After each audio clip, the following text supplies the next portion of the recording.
You know, a lot of people always ask and say and mention what they would like to see in a sequel to a good game.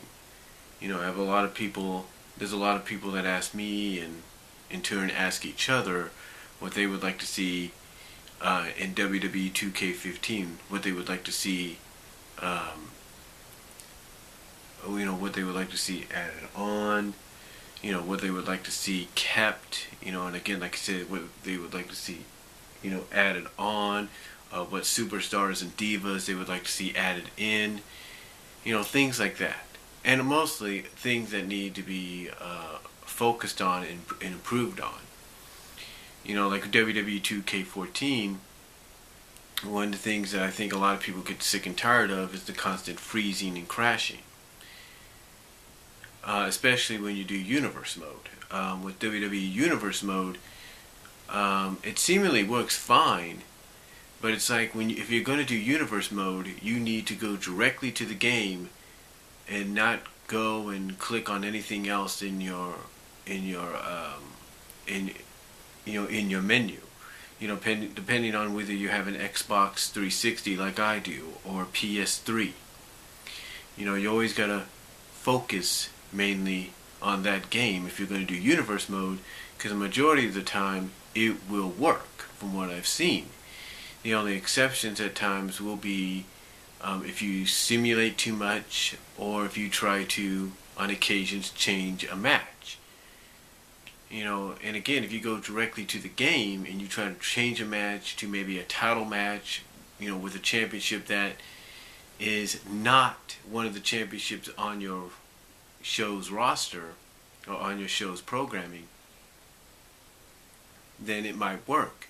But if you go to another application, like let's say you go to YouTube, you go to Internet Explorer, or you go wherever,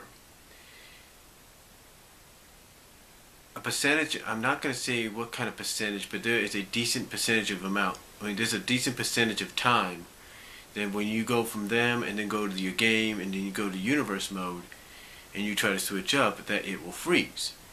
And sometimes it's not just that either. It's like I said, if you simulate a lot, it will freeze. It means like, okay, if you go to the Rumble match and you want to switch the Rumble match around and say, okay, I want to add 30 instead of 20, it will freeze. So basically, your best bet out of anything, as far as I'm concerned, is just to do your created leagues. If you're doing a created league, a created wrestling league, like COD Champions League, CCL, or WDF, or VCW, or whatever, SWF or CSW or SCAW or whatever. If you're doing any one of those, including mine, DCWA, my best suggestion to that is to basically, if you want to use creative story, which I'm sure a lot of people do, use that. Go ahead, use that to create your scenes and all that. But if I'm doing it match-wise, my suggestion, go with exhibition mode. That's the way I look at it. Because honestly, whether you create a championship from what I've dubbed as the belt canvases, the 5 belt canvases the 5 blank belt canvases that they give you, if you use a created championship on there, a majority of the time it's going to work better more often than it would with Universe Mode. And I know some people might debate that, but that's the truth. And especially if you're doing a tournament, it might work a little better there too. Then again, I could be wrong. There've been several occasions to where it has, when I'm doing a tournament mode, whether it's a Champions Tournament mode or whatever, and I'm doing a championship match, and I want to play the match, that it will freeze. So there have been a few exceptions there, and hopefully that's been fixed. With all these two DLC packs that have come out, I have noticed that with the more recent one, that things kind of got fixed a little bit, so they're probably putting in little patches here and there that we don't know of. But but the point is, like I said, there are some, like I said, when it comes to tournament mode, um, when you're using that, especially for a created championship, you could use your custom-made title, or you could just take an established championship, recolor it, and just name it as your own. And I've noticed that when you recolor an established championship, whether it's an ECW championship, a WCW championship, an AWA championship, or whatever, that majority of the time it will work. It will actually go through because it's already established. It's already built in to the system.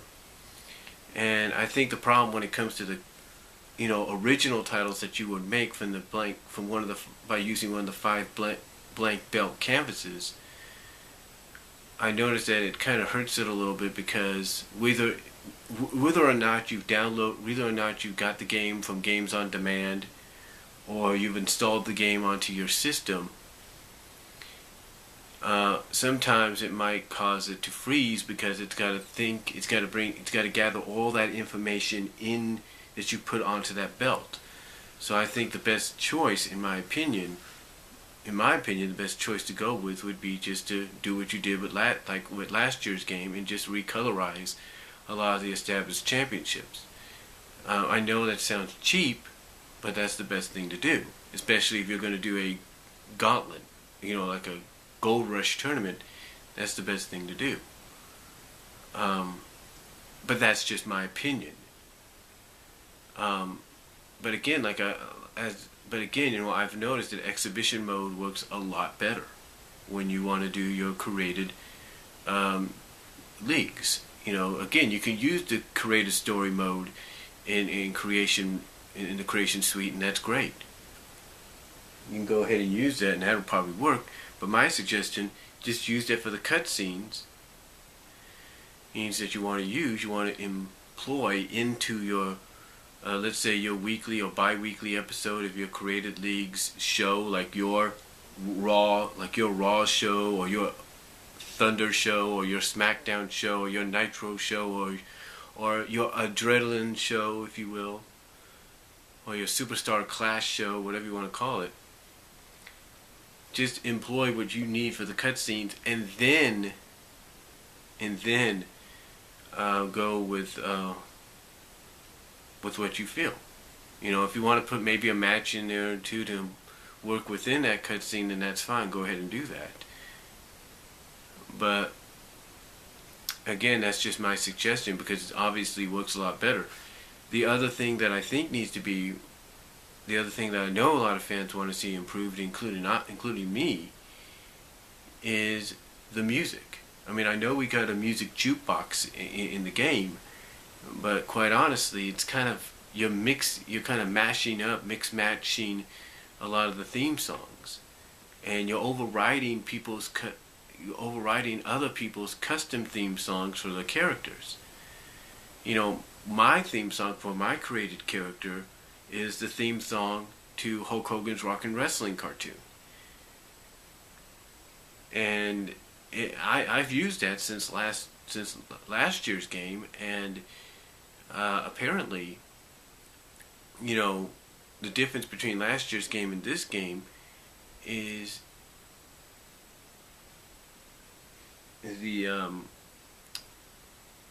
the music jukebox, or whatever it is, overrides your music, and sometimes your music falls behind. It's like, okay, my character could be coming out and it's supposed to be playing my music, and instead I'll get maybe John Cena's music because it's already on the game.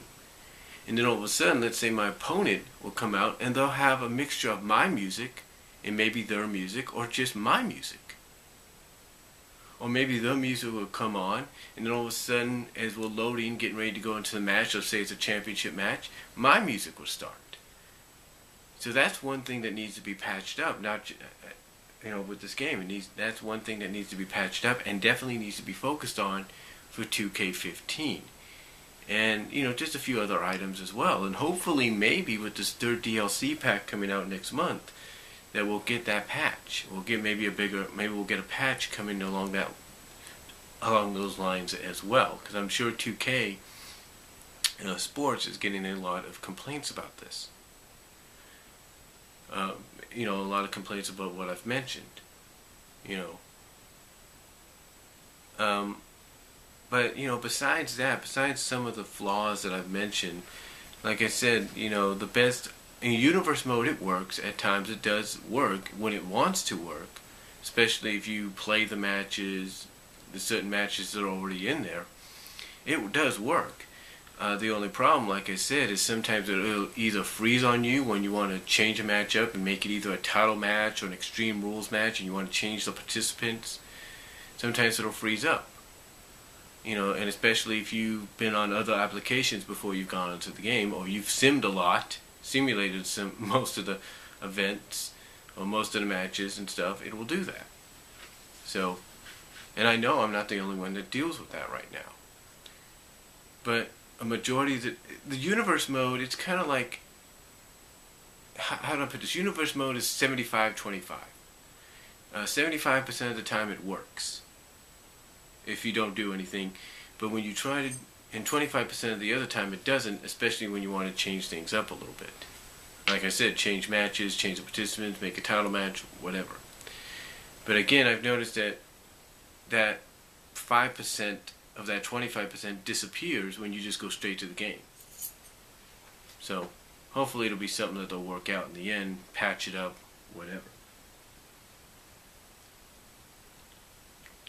But again, though, those are things that I've mentioned that they need to look at, patch up, hopefully try to improve a little bit with patches and stuff with this year's game, and kind of look at and say, okay, we need to really work on that going into next year's game. So that way, they won't have the same BS problems that they had with this one. Now, again, WWE 2K15 is not the only game that fans want to see, improvements on or additions made to if a sequel gets made.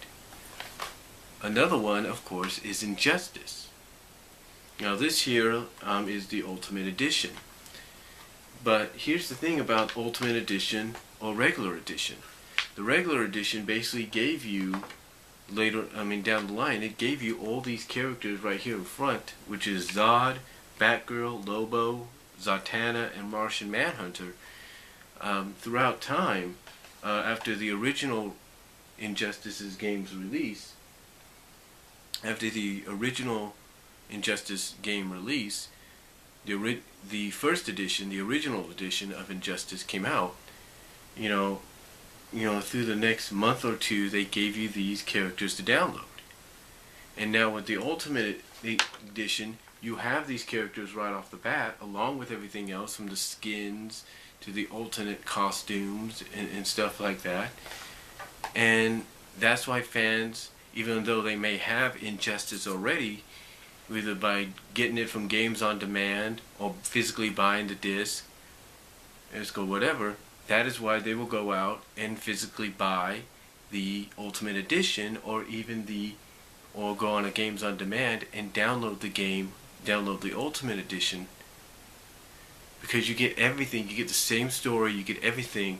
The only difference is you don't have to download the 4 characters that I've mentioned. They're right there, right off the bat. You don't have to worry about it. And that's what's cool. That's what's cool about the Ultimate Edition. And that is something that fans who hope for an Injustice 2, like I'm sure Angry Joe does, and I do as well, hope that NetherRealms and Warner Brothers Games, basically NetherRealms, continues. Because when you take a look at the potential and how good Injustice was and everything, and how well they fixed a lot of the problems, well, not a lot of the problems, but the little problems that Joe mentioned in his review, Angry Joe mentioned in his review, with Ultimate Edition, it shows you the potential that a sequel could have, and you have this amassed, roster of characters in the DC universe that fans would like to see that they didn't see or weren't used in the sequel. In the original, in this one, they would like to see in the sequel. if a sequel gets made. And to me, it would be really awesome to see that. It would be really awesome to see a sequel to this get made, because you practically, the story mode ends it a bit on a cliffhanger. Like, you know there's going to be more to the story. Now, to me, the characters I would like to see added into Injustice, is anybody. It's characters that, some of the characters like Joe mentioned, like Poison Ivy. I mean, one of the things I like about Injustice, and I know I'm not the only one, is when you do one-on-one battles, or even do the battle mode, the battle mode, which is not the King of the Hill mode, but basically the battle mode, the arcade mode, if you will. That one thing I've noticed about them is you do have the characters, especially if they connect somehow with each other because of the comic books and universes that they're in, or worlds that they're a part of. One of the things I like is how they communicate. I mean, even with the DLC, even when Batgirl originally was, and you could tell this even goes back when Batgirl was originally DLC for the first Injustice game, for the original Injustice game. You could tell they worked on a lot of things to make these DLC characters, when they were brought in, connect with the already established characters. Like with Batgirl, you have her communicating a lot with Catwoman, Nightwing, Batman, Harley Quinn, Joker. I mean, heck, one of the things she says to Joker, because when they do the wagers, they always say these lines. One of the things she tells Joker is she's going to send him to hell. I mean, and this is from originally a DLC character. And that's what I liked about it. And the same thing with Zod. You put Zod in there, you have him face Superman, and Superman's like doing the razor back to the Phantom Zone with you. And to me, that's what makes this unique. You have the interaction between all these characters. Hawkgirl has interactions with Wonder Woman doing the wagers, as well as with Solomon Grundy. And you can tell there's a connection there. It's like Hawkgirl doing a one-on-one battle with Wonder Woman and doing a wager there will say, "Is that all you got, Diana?" It's like you want to see more of this. You want to see more DC characters interact with them. I mean, this is what I would like to see character-wise. And let me check my time because I got a 29-minute limit. Okay, I'm cool. But this is what I would like to see, in all honesty. I would like to see characters like Joe mentioned, Poison Ivy. Imagine the interaction between her and Quinn, especially playing off the animated series and what they've done in the comics. Imagine those two playing off each other. Penguin, you can find a way to make him a viable character. Who else? Freeze, bring in Mr. Freeze if you want to. I mean, that would be great. And again, the way that he would interact with Batman would be perfect. Who else? Let's see. How about some of the Young Justice, if you're a Superboy? Bring Superboy in and have him do, like in Wager, interact with Superman. You bring in the new female Arrow character. I can't think of her name right now. Bring her in and see how she interacts with Green Arrow. I mean, all these, the potential that a sequel to Injustice can give, because you got this huge, massive roster of DC characters that you can work with. There's a huge, massive roster. I mean, Captain Atom. I think that's what Captain Atom. What more can be said? Vixen. I think that's her name. Vixen. The girl. I think that's her name. Vixen. Her reaction, how she would work in there. Who else? The Question. And his female counterpart of the Question, Clayface. Imagine how that would work out. I mean, just the potential is there. The potential is just there. I mean, heck, if you really wanted to go a lot further, Terry McGinnis, Batman Beyond. Terry McGinnis, bring him in, or make him an alternate costume for Batman. That would be awesome. That would be totally awesome. Who else? Who else could you bring in? Steel. Bring in Steel if you want to, or Blue Devil. I mean, all these characters you can bring in. What is her name? Stargirl, I think? You can bring her in. I mean, you brought in Zatanna, bring in Stargirl. I think that's what. Or Starfire. Imagine the interaction during Wages between Starfire and Raven, or Starfire and Cyborg, or Starfire and Nightwing. Beast Boy. Bring him in. I mean, again, the potential is there. The potential is, it's there, ladies and gentlemen. It really is.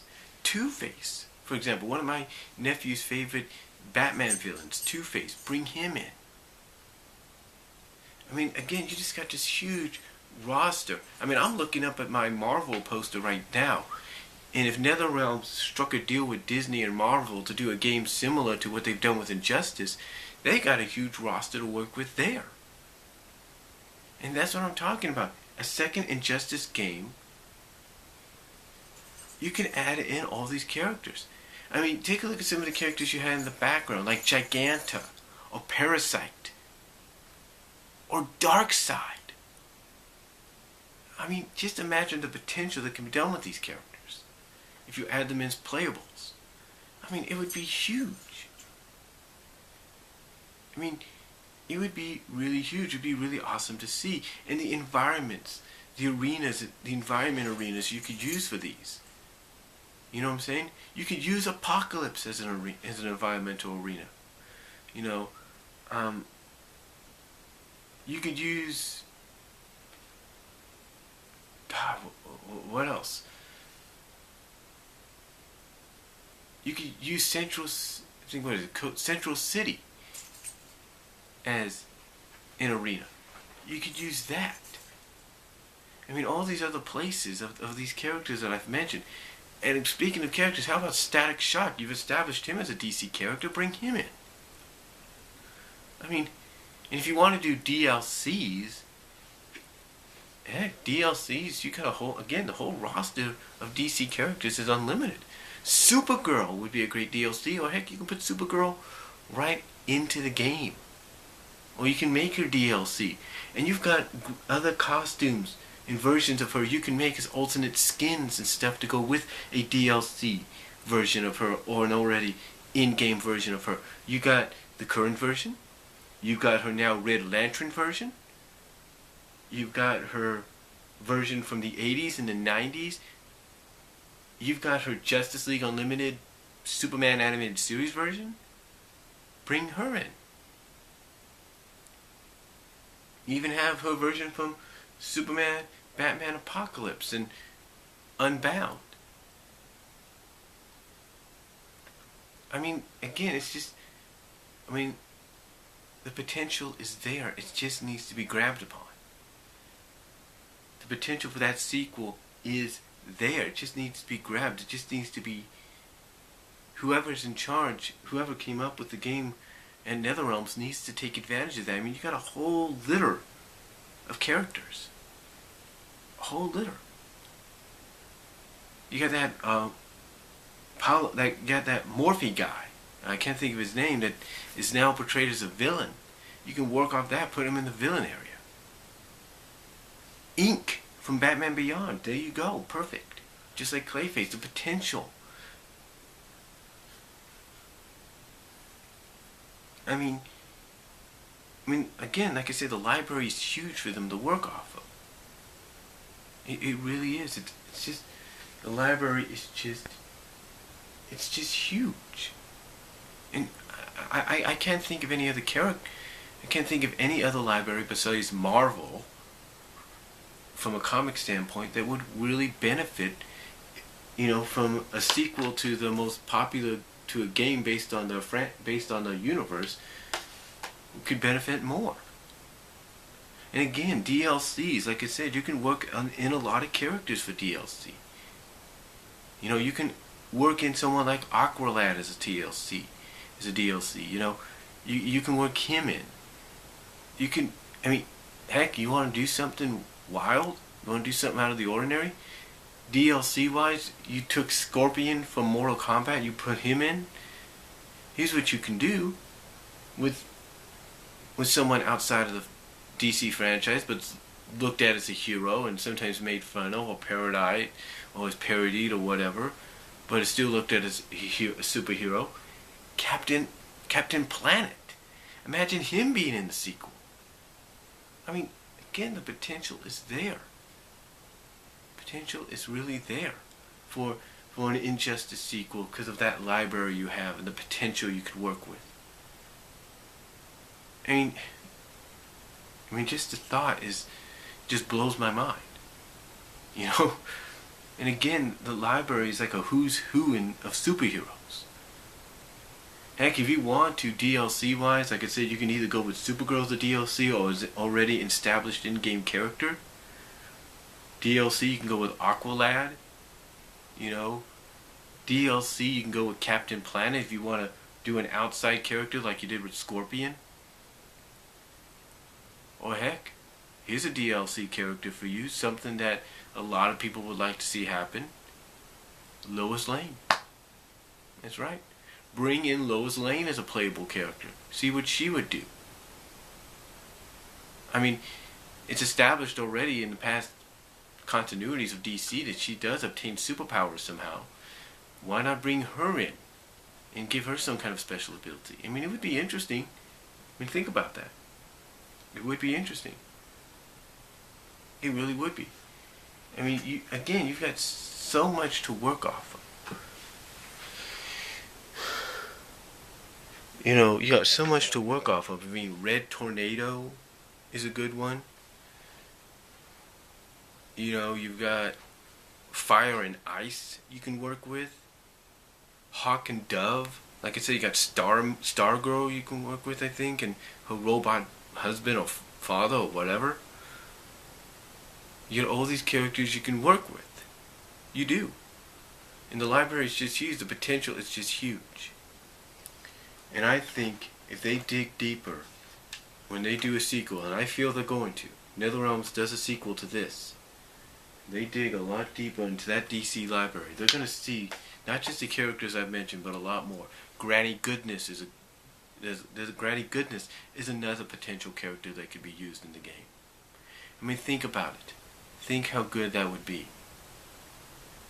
I mean, the potential is there. You know, what about Rocket Roxy or whatever she was from Batman? There's a surprise you could put in as a DLC. You know?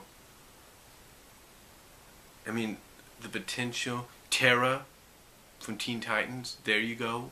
There's another. Who else? And just so many, I can't really think of much. You know, there's so many out there. You know, you could... Athena? No, not Athena, but... Wonder Woman's mom, I can't think of her name right now. You could use her as a DLC.